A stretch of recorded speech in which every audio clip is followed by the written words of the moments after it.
So as it's Janu-War-Y, I am looking through some war tapes. But what is a war film? Is it just two sides against each other with guns or other weapons? Let's have a look. Here's some tapes I thought would be interesting to look at anyway. I have included a lot of old tapes like pre-70s, but I have plenty of those, but I just couldn't be bothered to get them out. So, what's a war movie? Is Commando a war movie? He is a one-man army against another army, so technically yes.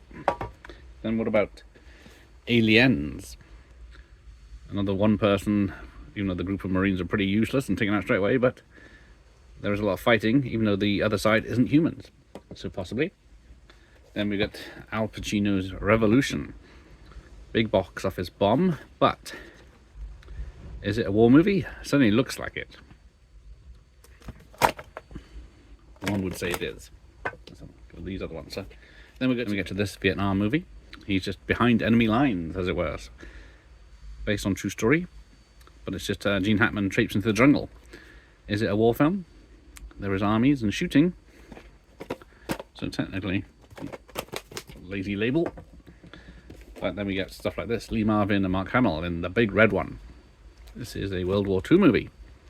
I've not seen it for a very long time, so I can't remember what happens, but it certainly looks like, yeah, as they fight their way from North Africa, so I'd say that's definitely a war movie. And then we get stuff like The Bridge on the River Kwai, set during World War II, and I can't remember how much action there is, but it's mostly in a prison war camp, so I don't think there's any proper warfare. Someone's taken the label off it.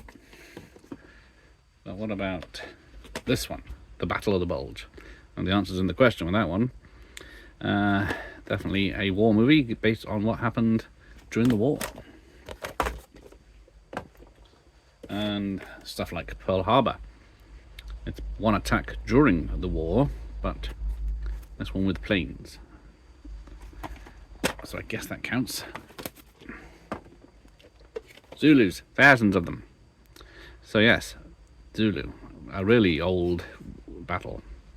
Don't know if it says any dates because I'm useless with dates and history. 1879, so there you go. Was that a war movie? Two armies going to war? Yeah, well, this one's easy. Yes, it is. Even though it takes place starts off as a war movie and then goes on a mission movie. Then we get We Were Soldiers, so another one based on a true story, which is a very good Vietnam film based on the first battle the Americans fought in Vietnam. From the the director of Braveheart, or the writer of Braveheart, Wanda Wallace.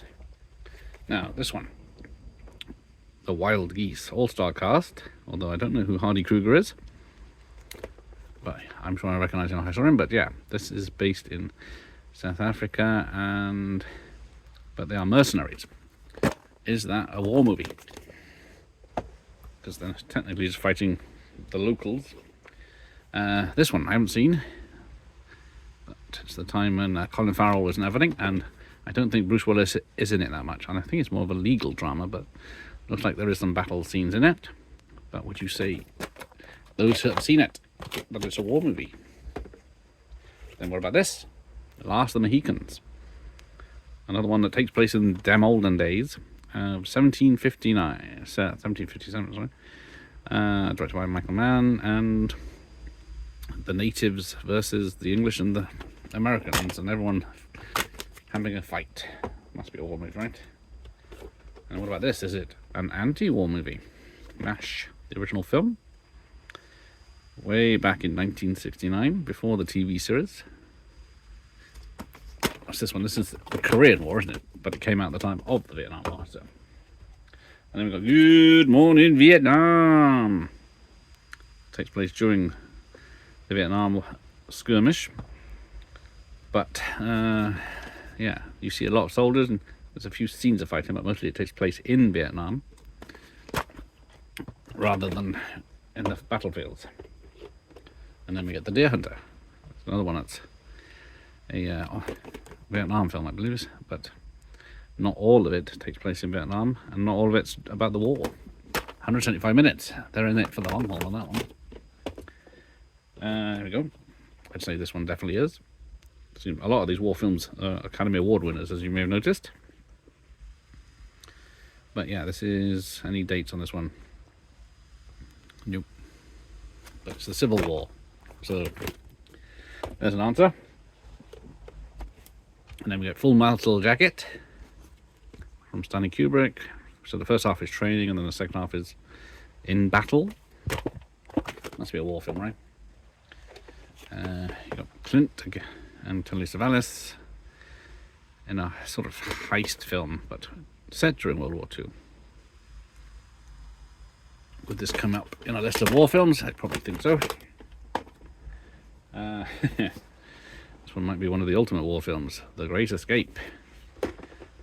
Another one that's set up in a camp, but no free stuff, as it says on the front. A bit of an ex-rental, old one here, look at this. Memphis Belle. But yeah, they were doing a lot of flying battles. Matthew Modine again. Can't get enough war, that man.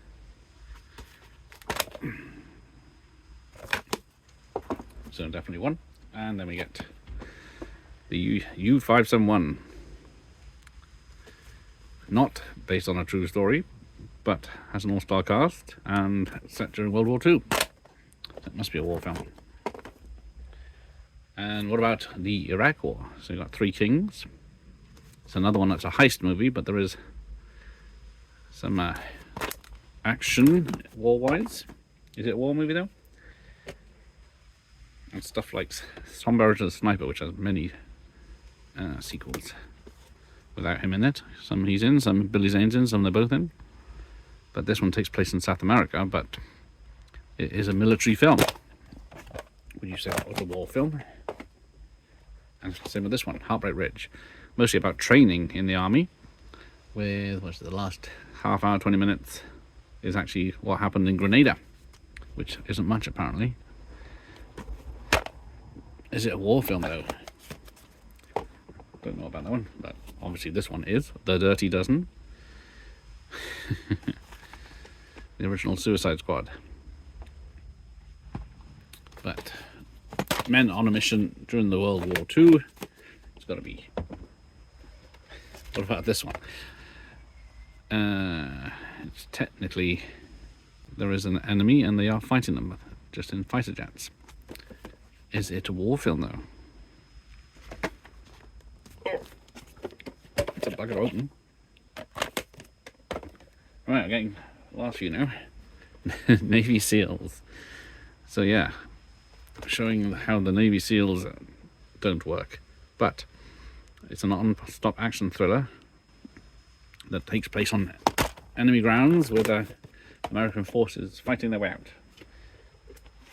And Hot Shots Part 2. I could have put Rambo Part 2, I don't know if it's in the pile, but I thought I'd put this in as a bit of fun because it's ripping off that, and another one based on the Iraq War. Would you count that as a war movie? It's got spies and stuff. And then we've got this lovely one, Casablanca. Set during World War II, but I think it's got, apart from having some Germans in it, and the basis of the story is about World War, but it's not the main thrust of the story. Then we get the excellent Hamburger Hill, Vietnam movie. Very depressing. I'm not sure this is the right case because that is a Vestron video. That looks like an original tape for that, but it's in a Cineclub case, so it doesn't make sense because normally they'd have their own label, but who knows. And then Gene Hackman. This time he's not behind enemy lines. Owen Wilson is. But is it a war film? Because as you can see, there's a lot of military action. Does that make it a war film? I'm just confusing myself. Like this one, Rules of Engagement. There is a semi-battle, but like it says, it's a courtroom drama. But looking at this, it's hard to say.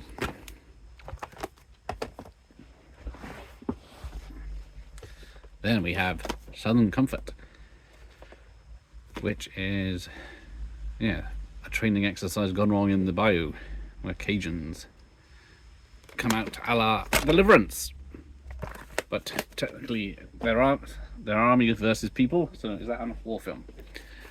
Then we got probably one of the biggest war films ever, Platoon. Spoiler on the poster though, for William Dafoe. Based on his own accounts, Oliver Stone's war film. Yeah, so I didn't put Rambo in, but I put Red Scorpion in. It's another one in Africa, but this time it's the Russians side of it, where he goes rogue, comes back. B-movie action from the 80s, but is it a war film? And finally, another rental. Casualties of War, another depressing Vietnam story. But war is not supposed to be fun, is it? It's definitely a war film. Yeah, that's about it. That's as much as I could find. There's probably loads I forgot, but what do you reckon? Are they all war films? Thanks for watching. Here ends the lesson. There's nothing better than hanging out with your best friends chatting horror movies. At Voices from the Mausoleum, we have programming that covers everything from found footage to gaming, interviews, and even the first horror morning talk show. Come join us. We're all friends at the Mausoleum.